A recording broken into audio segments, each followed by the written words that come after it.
My fiancée texted, "I'm calling off the wedding, it's over." I replied, "Acknowledged." Then I showed her family the secret folder on her laptop. Suddenly, she is desperate to reconcile. I 29 male was supposed to get married next month. Keyword was. Last Tuesday, while I was at work dealing with a server crash, I work IT, my phone buzzed. Text from Catherine, my fiancée of 1.5 years. "We need to talk." Actually, no, I'm done talking. The wedding is off, it's over. I'll be at my sister's. Just like that. No explanation. No discussion. After 5 years together, I texted back one word, "Acknowledged." Then I went back to fixing the server. My coworker Terry asked if I was okay. Apparently I looked weirdly calm. I told him my engagement just ended via text. He nearly choked on his Red Bull. Here's what Catherine didn't know. Her laptop was still at our apartment. The one she always forgot to properly log out of. The one with the folder labeled wedding planning that I'd never looked at because, well, I trusted her. Curiosity's a funny thing when your world implodes. Inside that folder, subfolders. Venue options, dress ideas, and exit strategy. Yeah, exit strategy. The folder was created 8 months ago. Inside were apartment listings, job applications to places across the country, and a spreadsheet. A spreadsheet calculating how much money she could extract from our life together. My savings that she had access to, she'd already moved $15K, estimated value of gifts she could claim, even a column for emotional damage compensation she thought she could get from my family. But the crown jewel? Email drafts to someone named Arthur. Apparently, Arthur was her true match from some astrology app. They'd been talking for 6 months. She was planning to leave right after the wedding. Wanted the gifts, the attention, the party, then bounced to start her authentic life journey with crystal healing Arthur in Sedona. I sat there staring at emails where she called me her safety net and the boring option, where she detailed using our wedding as a launch pad for her new beginning, where she laughed about how I'd never see it coming because I was too trusting and predictable. Predictable. Okay, I made copies of everything. Then I opened a beer and started making some calls. Update 1, holy cow, this blew up. To answer common questions, yes, it's real.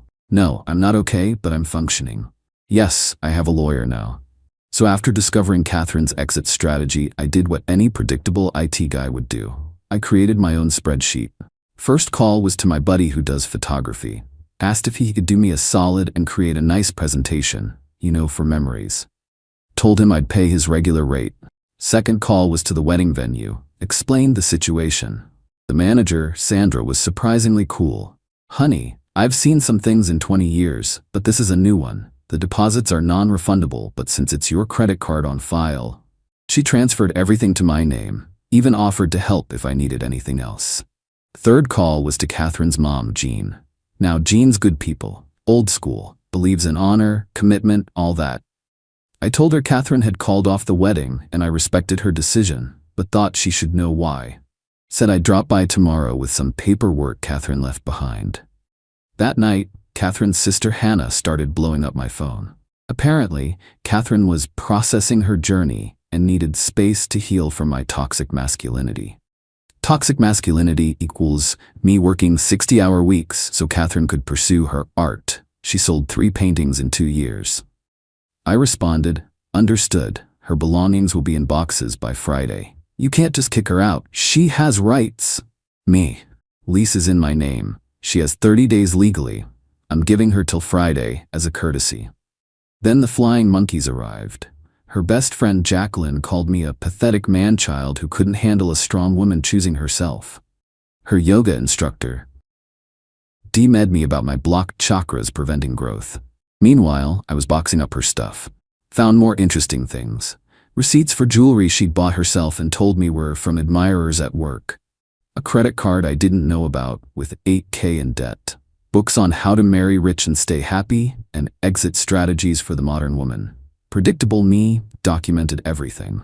Thursday morning, I met Jean at a Starbucks. Brought my laptop and my photographer friend's presentation. Jean's face went from confused to shocked to volcanic. See, Catherine had told her family I was emotionally abusive and controlling. That I was the one who wanted to postpone the wedding. That she was scared of me. The emails to Arthur painted a different picture. especially the ones where she bragged about manipulating me into paying for her car repairs while she saved for her escape fund. Or where she detailed lying about working late when she was at sound healing circles with Arthur. Jean read the spreadsheet calculating gift values. Read the apartment listings in Arizona. Read the part where Catherine called her own mother a traditional fool who would never understand her journey. That little. Jean stopped herself. May I have copies of this? Already made you a USB drive. Jean hugged me. You're a good man. Too good for her. I'm so sorry. Not your fault, Jean. The hell it isn't. I raised her. That afternoon, the family group chat exploded. Catherine's dad, who'd already sent us $5,000 for the wedding, was particularly vocal. Her brother Sean, who'd never liked me, texted me directly. Yo, just saw the folder. What the actual hell? You need a beer? The tide was turning, but Catherine didn't know yet. She was still in Sedona with Arthur, posting Instagram stories about new beginnings and authentic living. Authentic, right. Update 2. Catherine found out her family knows everything. The meltdown has been spectacular.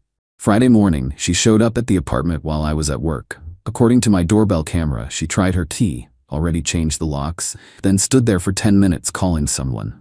Based on the arm gestures, it wasn't a calm conversation. Then she saw the boxes, all her stuff, neatly packed and labeled, sitting by the door with a note.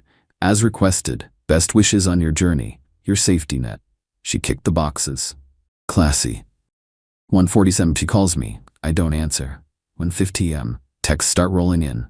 We need to talk. This is all a misunderstanding. I was going through something. Arthur means nothing. Ouch for Arthur. You can't show people my private files. That's illegal. I'll sue. Please, I'm sorry. Pick up the phone. You're ruining my life. 2:15 p.m. Her mom calls me. She's hysterical. Arthur apparently saw her exit strategy too. Sean sent it to him. He dumped her and blocked her. Something about negative energy and trust issues. She's trying to come home, but her dad won't let her in the house. Arthur, the enlightened soul guru, didn't want someone who'd scam their fiancée? Shocking. 3 p.m. Hannah texts, you're a complete jerk. She's having a breakdown. Me, acknowledged. Catherine's dad calls. Son, I've wired the $5,000 back to my account. That was supposed to be for your wedding, not her con game. Also, found out she told us you were making her quit her job after the wedding. That true? No, sir. I encouraged her art career, paid for her studio space. Figures, you need anything, you call me. 6 p.m. Jacqueline, the best friend, texts. Okay, I just saw everything. What the hell? Is this real? She told me you were abusive. Posted on Facebook by Catherine, going through the hardest time of my life. Sometimes the people you trust most betray you in the worst ways. Starting over with nothing but the clothes on my back. If anyone has a couch I can crash on.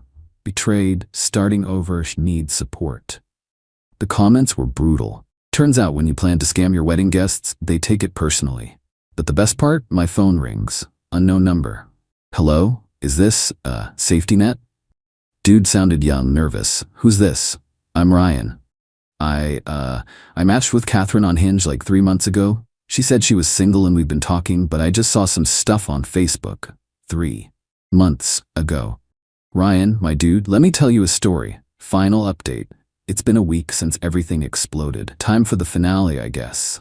After talking to Ryan, poor kid's 24, and thought he'd found the one, I discovered Catherine had profiles on 3 dating apps. All listed as single. All started 6 months ago. Arthur wasn't even her only backup plan. She had a whole roster. Ryan, some investment banker named Chase, and a guy called Moon Whisper. I can't make this up. I forwarded everything to her family.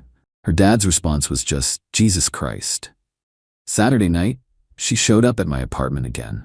This time I was home. Watched through the peephole as she stood there, mascara running, holding a gas station coffee and looking like hell. I know you're in there, she said to the door. Your car's here. I didn't move. I messed up, okay? I know. I got scared. Of marriage, of being tied down. I'm only 28 and I felt like my life was ending. Still didn't move, but I realized Arthur's an idiot. He thinks the moon landing was fake. Chase only texts after 11 p.m. Moon Whisper isn't even his real name, it's Eugene. Eugene, almost laughed at that one. And you were real. You were stable. You loved me even when I was a mess. I was stupid. Please. Then she said the magic words. I'll sign a prenup. I'll go to counseling. I'll give you all my passwords. I'll quit the apps. Please just open the door. I opened the door. Catherine, her face lit up. Oh, thank God your Uber's here. The car pulled up right on cue. I'd watched her arrive on the doorbell cam and called one to my address. What? You left your art supplies. They're in box 3. Didn't want them to get damaged. Also, you left your engagement ring here last month when you needed space. It's in the box 2. But I apologized. I'm trying to fix this. Fix what? You ended it? Via text, I acknowledged. We're done. You can't be serious? Over one mistake? One mistake? Catherine, you created a spreadsheet. You had a formula for calculating emotional damage compensation. You called me boring in emails to your astrology boyfriend. That's not a mistake. That's a business plan. Everyone deserves a second chance. Sure, just not with me. Your Uber's waiting. She stood there for a moment, then her face changed. The tears stopped, the mask dropped. You know what? Fine. You are boring. You'll never find someone like me again. Promise? She grabbed her box and stormed to the Uber, but not before.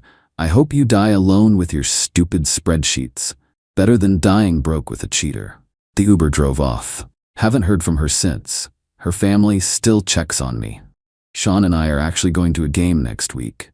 Jean sends me recipes because apparently I'm too skinny. Her dad offered me a job at his company. I'm considering it. The wedding venue gave me a full credit, using it to throw a dodge-to-bullet party next month. Open bar, good food, and no astrology boyfriends allowed. My buddy's bringing his camera to document people actually having fun. Catherine's Instagram is now private, but Jacqueline, who apologized profusely, tells me she's couch surfing and trying to become a life coach for women in transition. Her first post? How to know when to leave your toxic relationship. The irony's not lost on me. As for me, I'm good, better than good. Kept the ring, selling it, kept my dignity, and kept my savings. Started therapy to work through the trust issues, joined a hiking group, and finally took that coding boot camp I'd been putting off. Oh, and I changed my Wi-Fi name to Safety Net. Every time I log in, I laugh. To everyone who's been through similar stuff, you're not alone. Sometimes the trash takes itself out, sometimes you have to help it along. Either way, better to find out before the wedding than after. And to anyone who thinks I was too harsh, she literally had a spreadsheet calculating how to rob me. I gave her boxes and an Uber. I think I was pretty reasonable. Peace out, Reddit. Going to go be predictable and boring at trivia night with my friends. Edit, since everyone's asking, yes, I kept the deposits. Yes, I'm getting tested. All clear so far. No, I don't regret anything. And yes, Sean says hi.